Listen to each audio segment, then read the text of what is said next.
Not a lot of people know that I was married young and I have kids. Not many people know at all because I don't really put my personal life out there. I'm pretty private. Before I became a family man and, into my kids and into the family, I had a super big shoe addiction.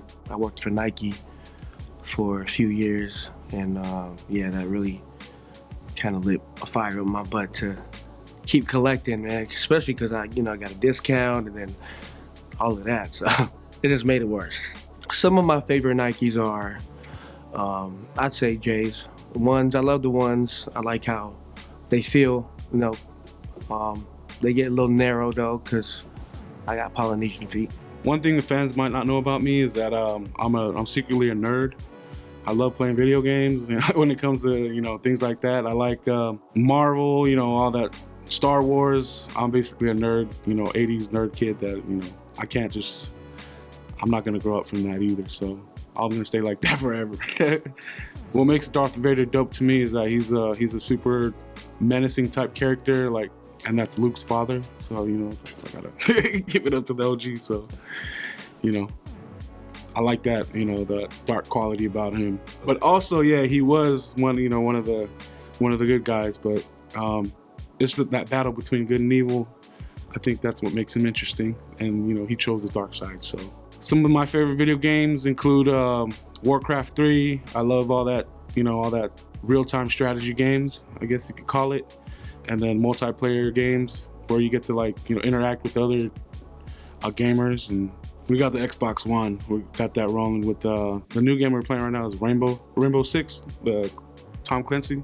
Some things that people might not know about me is I'm very athletic. I like to play sports, golf, football, basketball. I used to do band and football in high school. I think me and another band member was the only ones that was playing sports and also in band and jazz and orchestra. So we just made that kind of cool. I usually have rom-com Thursdays with my wife. It's romantic comedies. Really like romantic comedies. I love to snowboard. So I snowboard.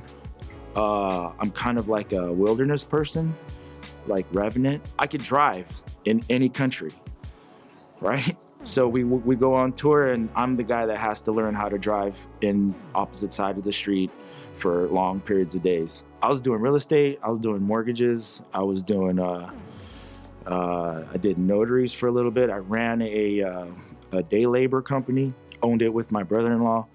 But I just always stayed in that side of the workforce. I'd been doing music on the side, and not necessarily as, our mainstream income. And our brother, and who is our manager as well, kind of sold us on this dream. He said, look, I've never managed anybody before, but I really honestly believe that we can do this, this, this, and this. And so shortly after that, I went all in. And I had, I have a family, 2 kids. At the time, it was kind of a really, really you're either all in because you can't do it half-ass. If you do it half-ass, you're not gonna go nowhere. So that was my fuck it moment.